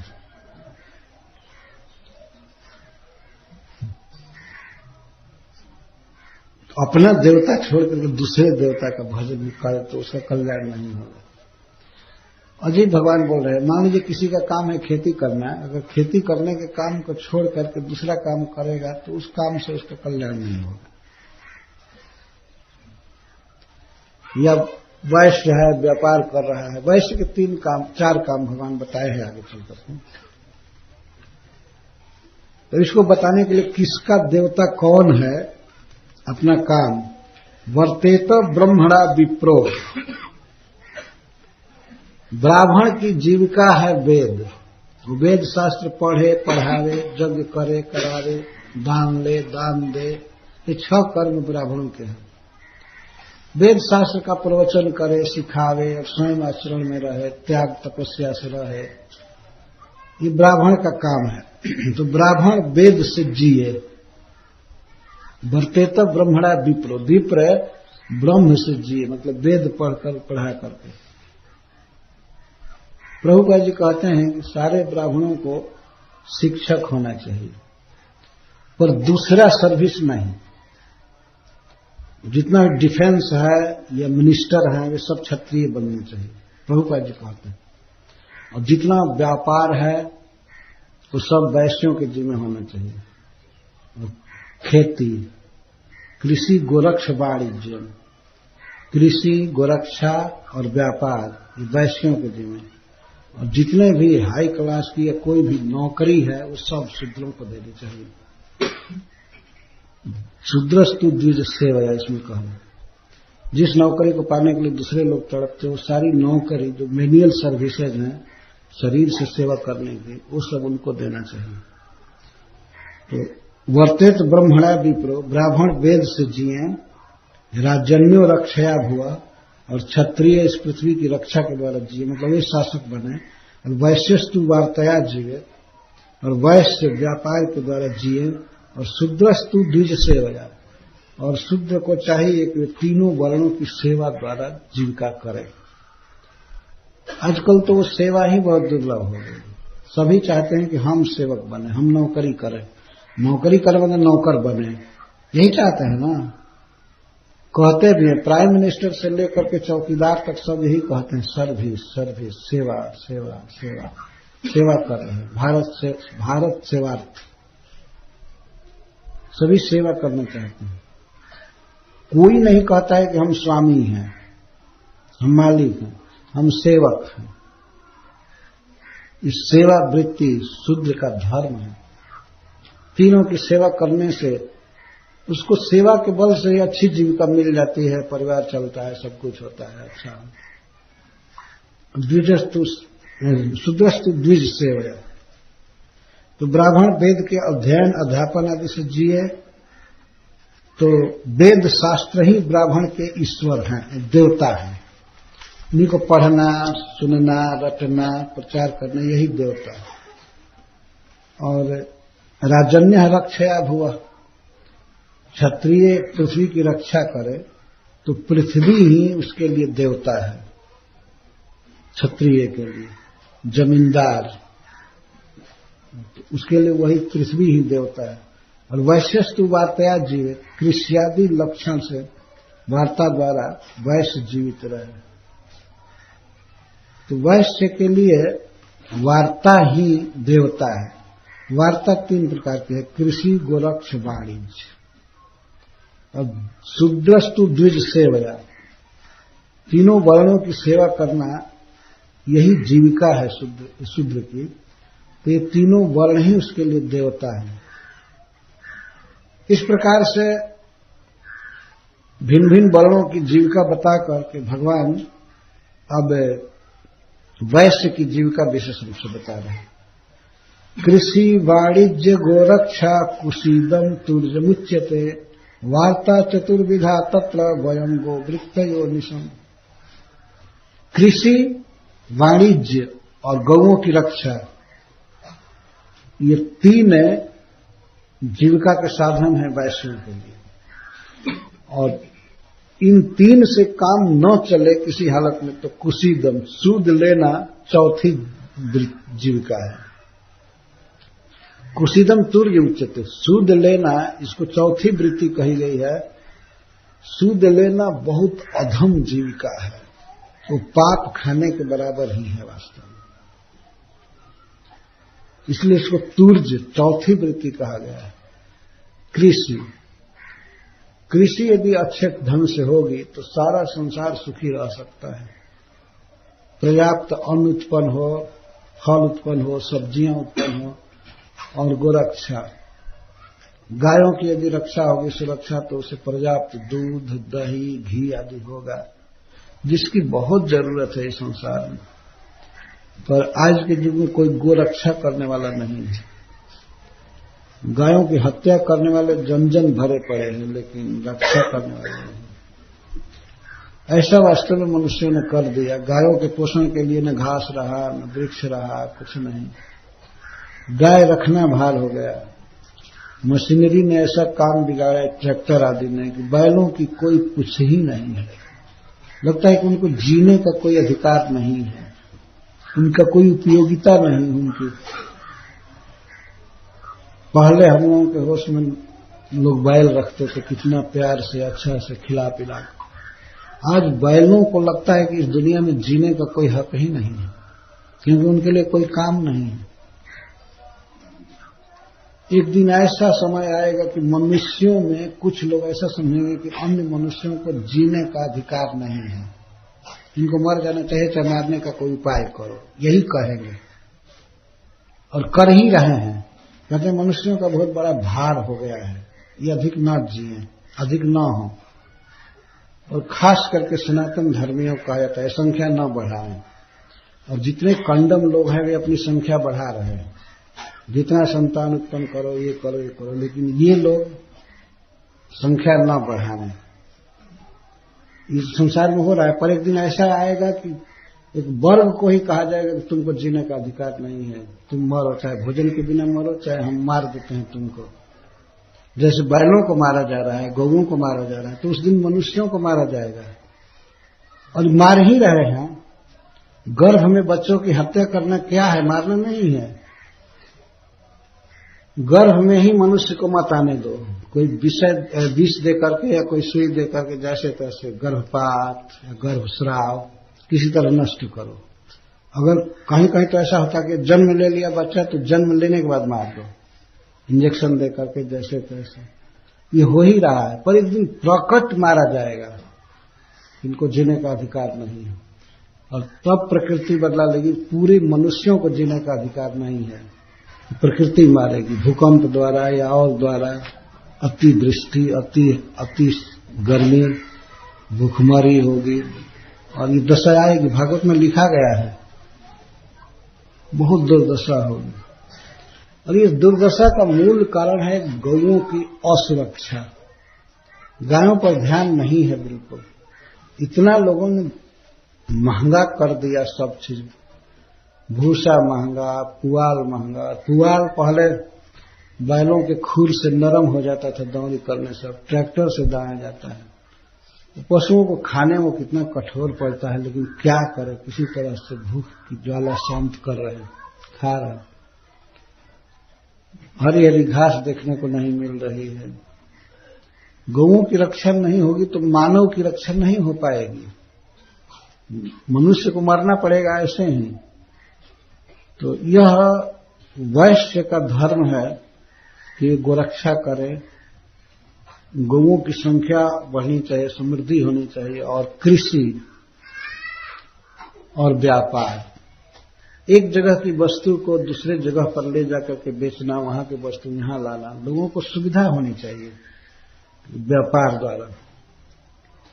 कि वे जीवन की आवश्यक चीजों को आसानी से ले सकें, और ये जीविका होती है वैश्य वर्ग की, इससे उनकी जीविका चलती है।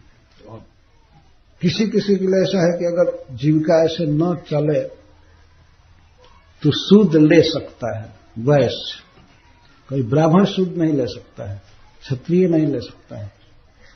वैश्य को सूद लेने का अधिकार है, लेकिन किस स्थिति में, जब ये तीनों वार्ता फेल हो जाता, तीनों से पोषण न होता हो परिवार का, तब वो सूद ले सकता है। अगर उसके परिवार की स्थिति ठीक है, चल रहा है, तो सूद नहीं लेना चाहिए। सूद लेना क्या है? मान लीजिए हम 1 किलो खाते हैं, तो एक गरीब आदमी से हम अगर सूद लेते हैं तो उसका 1.5 ले या 1.25 ले, तो इसका मतलब हम 1 किलो खाए और गरीब होने के कारण वह 1.5 किलो खाया।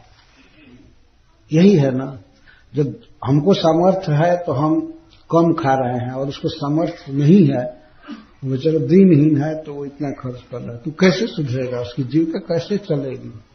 अच्छा से नहीं रह पाएगा। तो इसलिए सूद लेना, इसको हराम का पैसा कहा गया है, बहुत कंडम चीज है। ऐसे व्यक्ति को की बहुत दुर्गति होती है। तो भगवान ये कह रहे हैं कि पिताजी हम लोग तो सूद, हम लोग वैश्य हैं, तो हम लोग का कृषि, गोरक्षा, वाणिज्य काम है, लेकिन हम लोग को तीनों नहीं है। नहीं, कृषि और वाणिज्य नहीं है, हम लोग कुछ भी नहीं। एक गाय है, तो गौओं से ही हमारी जीविका चलती है। गौओं की हम लोग रक्षा करते हैं, रात दिन लगे रहते हैं, तो उन्हीं का दूध पीते हैं या दूध बेचते हैं, तो उससे हम लोगों की जीविका चलती है। और गौओं की रक्षा कहाँ से होती है, गौओं का पालन कहाँ से होता है? तो हम लोग वन में, पहाड़ में रहते हैं, तो गोवर्धन में, पहाड़ में हमारी गौएं चरती हैं, पानी पीती हैं।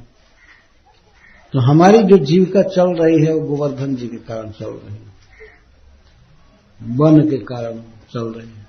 इसीलिए हम लोगों के देवता गोवर्धन जी हैं, ऐसा भगवान का कहना है। इस तरह से वे ला रहे हैं कि हमें गोवर्धन की पूजा करनी चाहिए। और बिल्कुल स्वाभाविक ही है, हम लोगों के देवता गोवर्धन है, न कि इंद्र है। गोवर्धन जिसमें तो साफ देखा जाता है कि गौएं घास चरती हैं, झरनों से पानी पीती हैं, मानसी गंगा का पानी पीती हैं, और जड़ी बूटी जो कुछ भी है मिलता है। हम लोग खेलते हैं, रहते हैं। हम लोग का कोई स्थायी घर भी नहीं है। भगवान यहां तक है, हम लोग का कोई घूमने घर नहीं है, कोई स्थायी घर वास्तव में नहीं था। हम लोग का कोई घर नहीं है, कुछ नहीं है। हम लोग तो वन और पहाड़ में रहने वाले हैं। वन में रहता है, इस वन में रहे, कल उस वन में जाएंगे। आज मारा दाग हैं तो कल फिर वहां जाएंगे, ये जाएंगे। यही तो जीविका है ना, यहां से वहां पशु ले जाना, वहां ले जाना, ये ले जाना, ये कल यहां है, कल वहां है। कोई घर नहीं है, न कोई देश है, न कोई गांव है कि जहां के हम मालिक हैं। देश का मतलब कोई क्षेत्र नहीं है, कोई जमीन नहीं है। तो वन पहाड़ में रहते हैं, तो वन और पहाड़ की पूजा करना यही हमारा धर्म है। हमारे समझ से हमें 4 लोगों की पूजा करनी चाहिए। भगवान ने कहा, आगे बताएंगे, उसको विस्तार से कहा जाएगा। ब्राह्मण की पूजा हमें करनी चाहिए, क्योंकि ये ब्राह्मण हमारी रक्षा करते हैं, हमारे पुरोहित आदि हैं, हमको अच्छा मार्ग बताते हैं, हमारी रक्षा करते हैं, वेद शास्त्र का उपदेश करते हैं। और अग्निदेव, अग्निदेव प्रकट देवता है, तो इनमें हवन करना चाहिए। अग्नि से ही हमारी जीविका चलती है, भोजन करते हैं, ये करते हैं, अन्न पकता है, शीत आदि से रक्षा करते हैं। और गौओं से हम जीते हैं, और श्री गोवर्धन जी, ये 4 हमारे देवता हैं। ब्राह्मण, अग्नि, गौ और पर्वतराज, गिरिराज, गोवर्धन, इससे हमारी जीविका चलती है, यही हमारे देवता हैं। तो और लोगों के देवता जो भी हों, हमारे 4 देवता हैं, ब्राह्मण, अग्नि, गौ और पर्वत। ये हमारी जीविका के साधन है, यही हमारे इष्ट देव हैं, हमें इनकी पूजा करनी चाहिए। और भगवान ने सुविधा दी है कि पिताजी और ब्रजवासी सभी लोग, आप लोग चिंता मत कीजिए, इंद्र की पूजा के लिए जो सामान जुटाया गया है उसी से पूजा होगी, नया कुछ नहीं तकलीफ करना है। जिन वस्तुओं को जुटाया गया है इंद्र की पूजा के लिए, उन्हीं वस्तुओं से ही पूजा की जाएगी। बहुत मैं देख रहा हूं कि जुटा है, इतना घी, इतना दही, इतना सब कुछ, इसी से पूजा की जाए।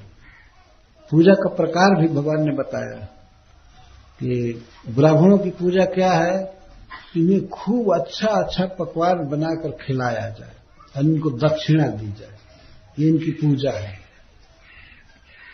ब्राह्मणों की पूजा ऐसे करनी है, भोजन और दक्षिणा। और गौओं की पूजा है, इनको हरी हरी घास देना है। हरी हरी घास दिया गया था पूजा में, रोज तो चरती थी वन में घूम घूम करके, तकलीफ सह करके, लेकिन उस दिन गोवर्धन पूजा के दिन गौओं के लिए हरी हरी घास काट करके लाया गया था, वहीं सामने सब खा रही थी। ये पूजा है। गौ की पूजा ये नहीं है कि आरती दिखा दो, तिलक दे दो और भूख लगी हुई है गाय को। गाय की पूजा का मतलब है उसे भोजन देना, गवत देना। और अग्नि की पूजा है, उसमें हवन करना, घी की आहुति देना। तो घी में आहुति दी जाएगी, अग्नि में आहुति दी जाएगी घी की, गौओं को हरी हरी घास दिया जाएगा, ब्राह्मणों को भोजन और दक्षिणा, और पर्वत जी को, गिरिराज जी को सारा जो भोजन बनेगा वो सब उनको दिया जाएगा। उन पर चंदन चढ़ाया जाएगा, उनकी दीप से पूजा की जाएगी, और जो भी बलि है, उपहार है, उनको दिया जाएगा गोवर्धन को। 4 लोगों की पूजा करनी है और 4 तरह से। ये गौओं के लिए बड़ा अच्छा यज्ञ होगा, पर्वत के लिए होगा, अग्नि के लिए, ब्राह्मणों के लिए, और सच पूछे पिताजी को मह्यम च दैतो मखई, हमारे लिए बहुत प्रिय यज्ञ है। मैं इसको बहुत पसंद करता हूं। क्रियता में भी रोचते, इसको कीजिए जो मैं कहता हूं, लेकिन एक बात कह दे कि यदि आपको अच्छा लगे तो कीजिए। हमको तो यही अच्छा लगता है हमको तो यही अच्छा लगता है, मेरा प्रिय है, और आपको यदि अच्छा लगे तो कीजिए। तो सभी ब्रजवासी आपस में विचार करके कृष्ण को कहे, नंद बाबा को कहे, बस ये जो कहता है वही करना चाहिए।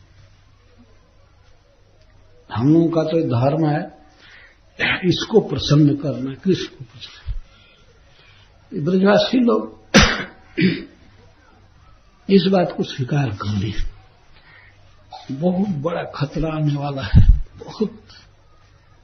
लेकिन हमको ये पसंद है, बस यही बात काम किया। भगवान ने कहा हमको ये पसंद है बाबा।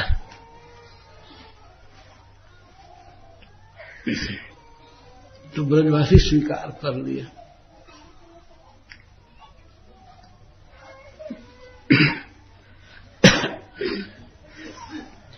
कृष्ण को कितना मानते हैं इस बात से पता लगता है। वर्षों से परंपरा से जो पूजा की पद्धति आ रही थी, कृष्ण ने कह दिया कि ये हमको पसंद है, तो वे इसको मान गए।